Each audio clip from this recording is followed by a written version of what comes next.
Magandang hapon po mga kalpatids. And ito po ang aking old bird loft ngayong araw. Naglinis po ako kaninang maga. Ito po sila. Ito po ang mga old bird na iniwan ko sa loft para po hindi na po ako mabawasan ng ganun karami kung sakali man pong hindi maganda ang magiging race namin ngayong araw. Apat na hen lang po ang nilagay ko sa race para ngayong araw. 600-mile race po. I think I was like 574 miles, so that's pretty close to 600 miles. That's why we call it 600-mile race. Ayun po ang aking mga old bird team na naiwan. 14 old bird po sila. And bago po yung isip ko na apat na hen po ang inilagay ko sa aming 600-mile race ngayong araw dahil po sa weather. Kung mapapansin nyo po, napakahangin na naman po. And sabi po sa weather forecast, bago po yung basketing night namin, may chance po na rain and thunderstorm. Kaya po hindi po ilagay na ganun karaming ibon sa race. And pinili ko na po yung apat na hen na pinakamaganda ang katawan, maganda ang pakpak, yung pong mga balahibo, and yung throat, yung pong lalamunan nila is malinis. So kung sakali man pong mahirapan sila ng gusto, at least alam ko pong nasa good health sila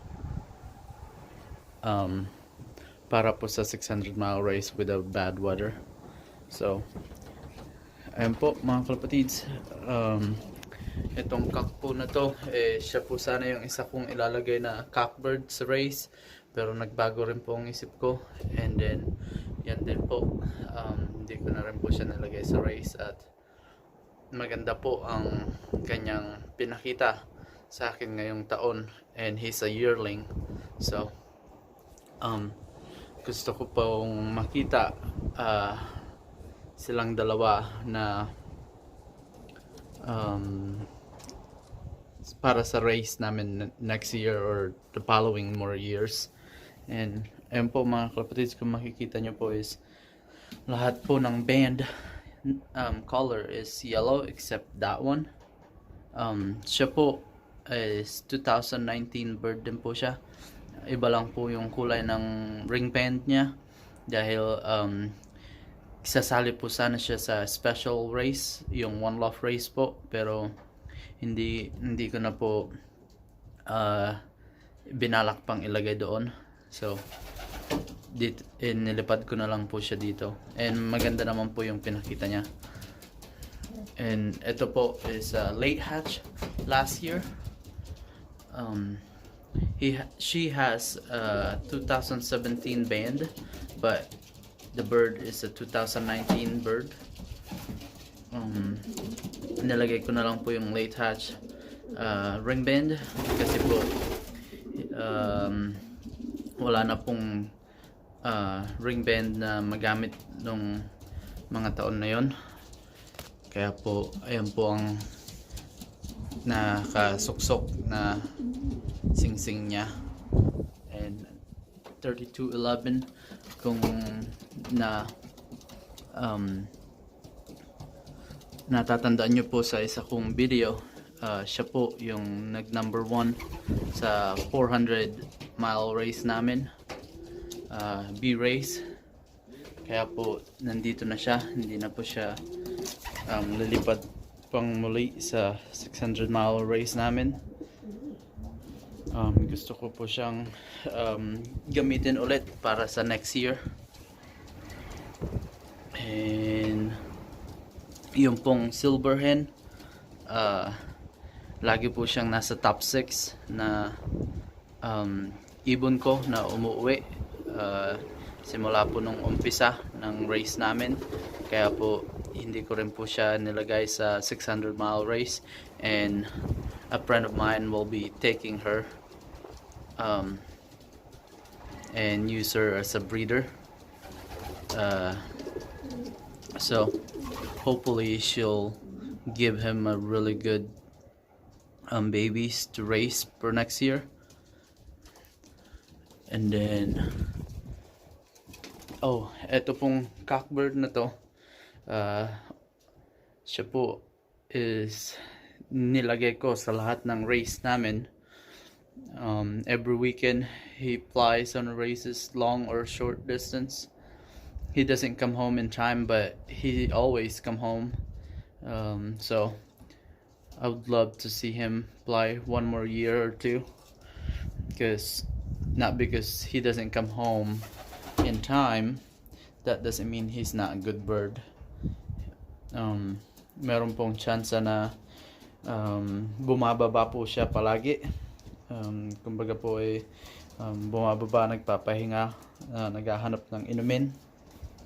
Kaya po natatagalan po siya ng konti sa pag-uwi, pero lagi naman po siyang umuwi. Kaya i-keep ko pa po siya ng isang taon, and hopefully he flies better next year, the following more years. Ito pong cockbird na to, he's a really good bird too. And ito pong cockbird na to, ilalagay ko po sana sa race din, pero nag-decide po ako na hindi na rin. And yan po, bali po 14 old bird yung iniwan ko rito, na sana is maging maganda ang mga magiging resulta nila sa mga susunod na taon, for old bird season races. And ayun po mga kalapatids, and update ko po kayo mamaya, or baka bukas na po, kung ano po ang magiging resulta ko sa race, or kung meron man pong makakauwi sa aking mga hens na nasa 600-mile race ngayong araw. And hopefully if they come home today, that would be the best, because if they come home, that would be probably like 7, 8, 9 o'clock at night, or they'll be coming home tomorrow from morning to noon. But tomorrow we're supposed to have a not very good weather too. So ayun po mga kalapatids, and pakita ko po sa inyo yung aking mga young bird na late hatches na po. May 10 po akong young bird dito, and papakita ko po sa inyo isa-isa. Dito ko na po sila ilalagay sa old bird loft ko, dahil po kung mapapansin nyo dito is punong-puno na po yung aking loft. Meron po akong 27 bird na nandito sa aking late hatches loft. 27 po yung nandyan, and medyo mahangin po talaga dito na naman. And dito naman po is 42.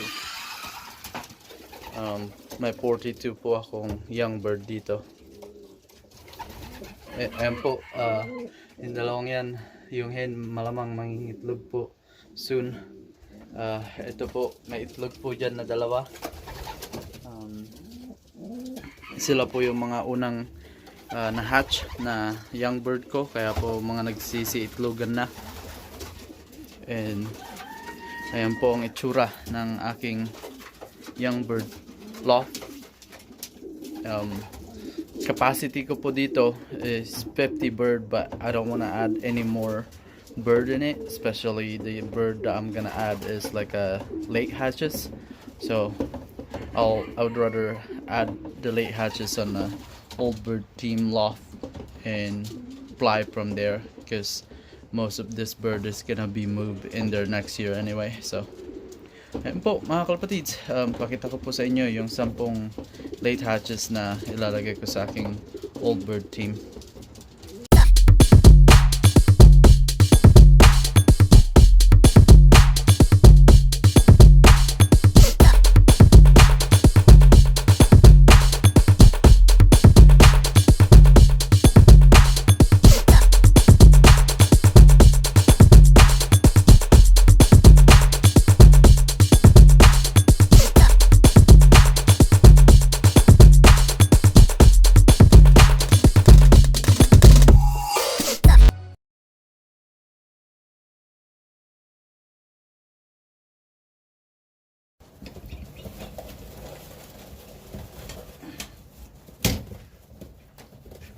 Ito po mga kalapatids, isa po sa aking mga late hatch na young bird, and yan po, medyo may edad na po to, pero ayos lang po siya na may hiwalay na ngayon.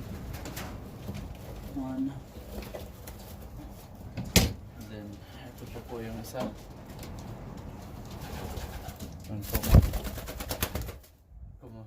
Ayun po, kung nakita nyo po, malakas na po ang kanilang mga bagwis. Ayun po sila mga kapatids.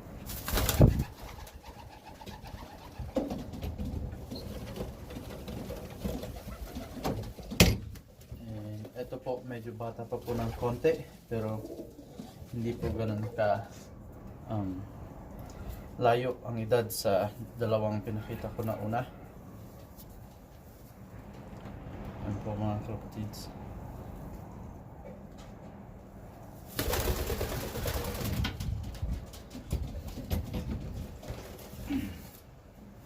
And ito po yung isa.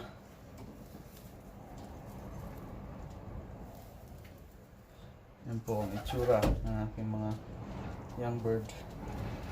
Para pong may bukol dito, pero ano lang po yun, yung balahibo lang po yung nasa likuran.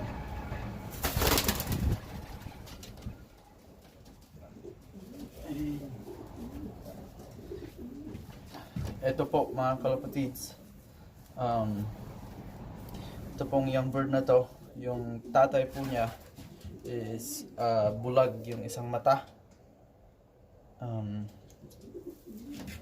Flyer ko po siya noong 2016, yung tatay niya. And meron pong isang araw na papalo-fly ako.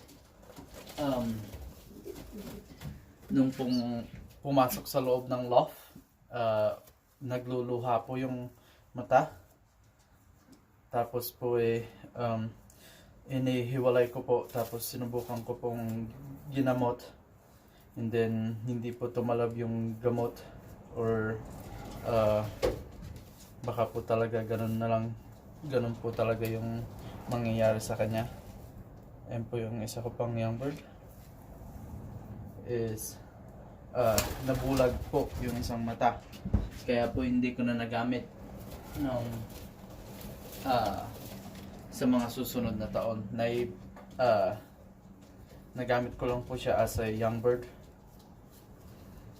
Ito po mga kalapatids,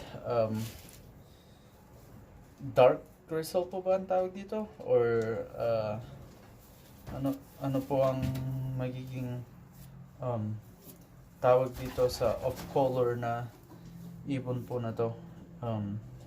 Kasi po dito po sa amin is grizzle is like this. Anything that's white and black, or white and red, or anything that's like this, yun po ang mga grizzle. Pero napapansin ko po sa ibang mga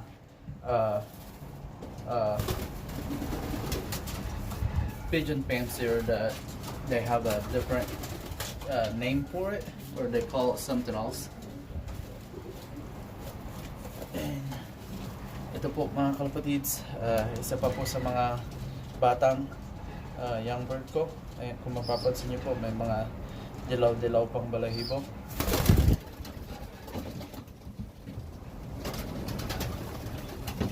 And ito po yung kapatid nun, medyo bata pa rin po.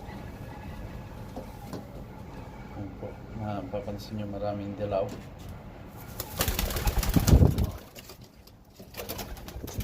And the last young bird, late hatches young bird, that I'm gonna show you guys. Ito po ang itsura niya. Off color po ang kulay niya. Ayan po siya.